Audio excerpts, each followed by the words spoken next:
కల్పించామని ఎక్కడ అనలేదని మేము చెప్తున్నాం సార్. మేడం గారు ఏమన్నారంటే 4 లక్షల ఉద్యోగాలు ఇచ్చారు మీరు అని చెప్పారు, ఎక్కడ ఇచ్చారని అడిగారు. మేము వాస్తవాలు మాట్లాడుతున్నాం అంతే.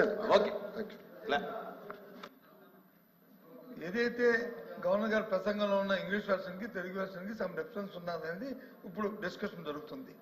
దాని ప్రకారము 4 లక్షల ఉద్యోగాలు కల్పించబడిందని తెలుగులో వచ్చింది. మా గౌరవ మంత్రి గారు చెప్తుంది ఏంటంటే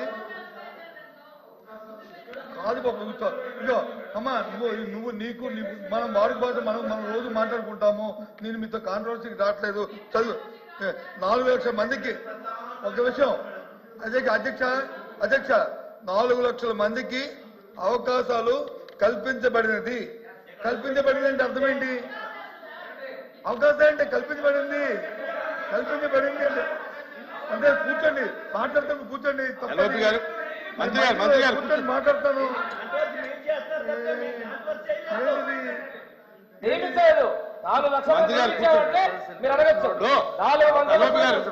వాళ్ళ యొక్క విధానం చెప్పారు.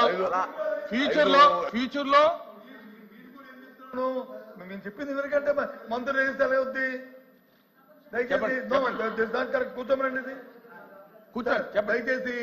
ఇక్కడ కాంట్రవర్సీ అది. కానీ ఇప్పుడు మంత్రి గారు చెప్తుంది ఏంటి? గౌరవ మంత్రి గారు ఫ్యూచర్ లో వస్తాయి అవకాశాలకి ప్రయత్నాలు జరుగుతున్నాయి, ఇవన్నీ వస్తున్నాయి చెప్పారు. అది చెప్పండి. మా చెప్పారు. ఒకటి ఇంకోటి దాని కింద ఇంకోటి యాడ్ చేస్తాను. దీన్ని కరెక్ట్ చేయండి. ఎవరైతే వెర్షన్ రాశారో, ఎవరైతే తెలుగు వెర్షన్ చేశారో వాళ్ళని కరెక్ట్ చేయండి. తప్పేముంది? కరెక్ట్ చేస్తామని చెప్పడానికి ఇబ్బంది ఏంటి? కరెక్ట్ చేస్తామని చెప్పడానికి ఇబ్బంది ఏంటి? కూర్చోండి. క్లారిఫై అయింది. కూర్చోండి. క్లారిఫై అయింది. తెలుగు తప్పుదే ఉండే మాత్రం సారీ సార్ తప్పుదే ఉండే నో కరెక్ట్. మా మెంబర్ చెప్పింది కరెక్ట్. అది తప్పుదేవిడి నెక్స్ట్ మంత్రి గారు లోకేష్ గారు క్లియర్ గా చెప్పారు. అరే దీనికి కూర్చోండి. ఇంకా కూర్చోండి. ఎల్ఓపి గారు కూర్చోండి. అమ్మా నువ్వు చెప్పమ్మా. కంటిన్యూ చేయ. గౌరవ ముఖ్యమంత్రి గారు అధికారంలోకి వచ్చాక తొలి సంతకమేమో మెగా డిఎస్సీ మీద పెట్టారు అధ్యక్ష. 6 నెలల్లో డిఎస్సీ ఉద్యోగాలు భర్తీ చేస్తామన్నారు అధ్యక్ష. 9 నెలలు అయింది అధ్యక్ష, ఒక్క టీచర్ పోస్ట్ కూడా భర్తీ చేయలేదు అధ్యక్ష. అలాగే తీసుకుంటే గౌరవ మంత్రివర్య లోకేష్ గారు జనవరి 1వ తేదీన జాబ్ క్యాలెండర్ ఇస్తామని మంత్రివర్యులు చెప్పడం జరిగింది అధ్యక్ష. క్యాలెండర్ ఇయర్ మారిపోయింది కానీ జాబ్ క్యాలెండర్ మాత్రం ఇవ్వలేదు అధ్యక్ష. అలాగే ప్రభుత్వ ఉద్యోగుల పరిస్థితి, ప్రభుత్వ ఉద్యోగులకి ఏంటంటే 9 నెలల్లో ప్రభుత్వం తాలూకు నిజ స్వరూపం తెలిసిపోయింది అధ్యక్ష. ఎందుకంటే ఒక్క డిఏ కూడా 9 నెలల్లో ఇవ్వలేదు అధ్యక్ష. అసలు ఒక్క డిఏ కూడా ఇవ్వని ఏడాది ఏదైనా ఉందంటే అది ఈ కూటమి ప్రభుత్వంలో ఉన్న ఈ పరిపాలనలోనే అధ్యక్ష.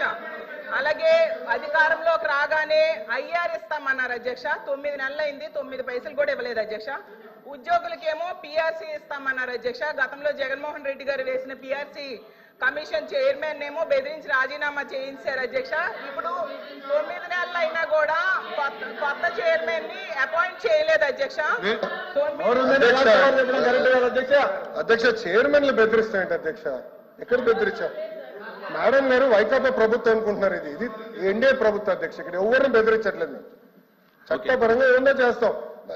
చైర్మన్లు బెదిరించాలంటే ఎట్లా అధ్యక్ష? ఇది సిపిఎస్ రద్దు చేస్తారా చెప్పనండి సార్. సరెండర్లు ఎన్ని పెండింగ్ పెట్టారు సార్. పోలీస్ సోదరులు రావాల్సిన సరెండర్ చాలా పెండింగ్ పెట్టాం. మన ప్రభుత్వ అధికారులకు వచ్చే సరెండర్ మనం 1 సరెండర్ క్లియర్ చేస్తాం సార్. బ్యాలెన్స్ కూడా క్లియర్ చేస్తాం సార్. జీతాలు సకాలంగా 1వ తారీఖు నాడు చెల్లిస్తున్నాము. ఏం చేస్తున్నాం? సింపుల్ గా ఇట్లా చైర్మన్లు బెదిరించారంటే మీరు ఒప్పుకుంటే ఎట్లా అధ్యక్ష? ఇది దయచేసి అర్థం చేయండి అధ్యక్ష. ఎన్ని రికార్డు నుంచి తొలగించాలి అధ్యక్ష. చైర్మన్లు బెదిరించాం, ఇది కరెక్ట్ కాదు అధ్యక్ష. దయచేసి అర్థం చేసి కోరుతున్నాం. మొత్తం 9 నెలల్లో కాంట్రాక్ట్ ఉద్యోగులు, అవుట్ సోర్సింగ్ ఉద్యోగులు రోడ్డెక్కే పరిస్థితి అయితే వచ్చింది అధ్యక్ష. వీటన్నిటి మీద కూడా గవర్నర్ గారు అయితే తన ప్రసంగంలో చెప్పలేదు అధ్యక్ష. అలాగే చంద్రబాబు నాయుడు గారు, పవన్ కళ్యాణ్ గారు వీళ్ళు లేకపోతే మోడీ గారు ప్రభుత్వమే ఉండదు అనేసి పెద్దలందరూ చెప్తూ ఉంటారు అధ్యక్ష. అంటే చాలా మంచి అవకాశం. నేను ఒప్పుకోవట్లేదు. ఐఎమ్ సారీ అధ్యక్ష. No no no no no. ఎవరు చెప్పారు అధ్యక్ష? అది ఎవరు చెప్పారు? ఎవరు చెప్పారమ్మా? ఎవరు చెప్పారు తల్లి? ఎవరు చెప్పారు? సార్ అధ్యక్ష, రాష్ట్ర ప్రయోజనాల కోసం అన్కండిషనల్ గా ఇటు చంద్రబాబు నాయుడు గారు కానీ అటు పవన్ కళ్యాణ్ గారు కానివ్వండి, ఇద్దరు నాయకులు కలిసికట్టుగా ఇండియాకి సపోర్ట్ చేశారు. ఎన్నికల ముందల, ఎన్నికలు అయిన తర్వాత రిజల్ట్స్ వస్తుంటే కరెక్ట్ గా 1 అవర్ తర్వాత గౌరవ ముఖ్యమంత్రి చంద్రబాబు నాయుడు గారు స్వయంగా హోంమంత్రి గారికి, ప్రధానమంత్రి గారికి ఫోన్ చేసి కంగ్రాచులేషన్స్, కలిసికట్టుగా ఈరోజు ఎన్డీఏ ప్రభుత్వం 3వసారి ఏర్పడుతుంది అని అన్కండిషనల్ సపోర్ట్ ఇచ్చాం అధ్యక్ష. మేము పదవులు అడగలేదు అధ్యక్ష. రాష్ట్రం నిధులు ఇవ్వండి, రాష్ట్రాన్ని కాపాడండి, దివాలా ఎత్తేసింది, చాలా ఆర్థిక ఇబ్బందులు ఉంది, గత ప్రభుత్వం చేతకంతనం వల్ల ఇబ్బంది పడుతున్నాం, మీరు ఆదుకోండి అని చెప్తే రైల్వే జోన్ తీసుకొచ్చా అధ్యక్ష. విశాఖ ఉక్కుని కాపాడే అధ్యక్ష.